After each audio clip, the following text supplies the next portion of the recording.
अमरावतीच्या पंचवटी चौकात भारतीय जनता पक्षाच्या कार्यकर्त्यांनी एक ऐतिहासिक आणि जंगी स्वागत केलेत। अमरावती शहरात प्रथमच आलेले भाजपचे प्रदेशाध्यक्ष रवींद्र चव्हाण यांची पदाधिकाऱ्यांनी आणि कार्यकर्त्यांनी उत्साहात स्वागत केलेत।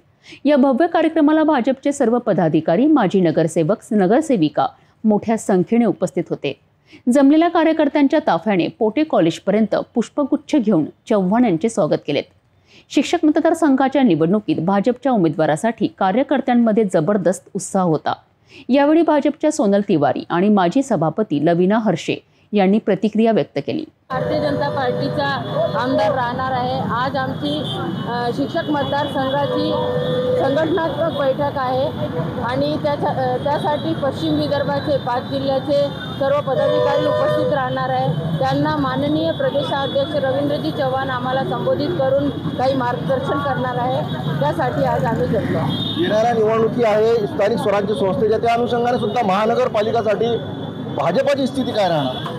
एकदम चांगली राहणार आहे, एकदम मस्त, एक नंबर। त्यासाठीच हे संघटनात्मक बैठक आहे आणि पूर्ण आढावा घेऊन प्रदेशाध्यक्ष पुढची वाटचाल करतील। आपण स्वतः भाजपचे नगरसेवक होते, काय प्रतिक्रिया, किती सीटा येणार यावर? 50+ सीटा येणार आहे आणि सगळ्यांची तयारी चालू झालेली आहे आणि पूर्ण भाजपा हे जोशमध्ये आलेले आहे आणि नक्कीच आम्ही आमचा महापौर बसू। धन्यवाद। भारतीय जनता पार्टीचा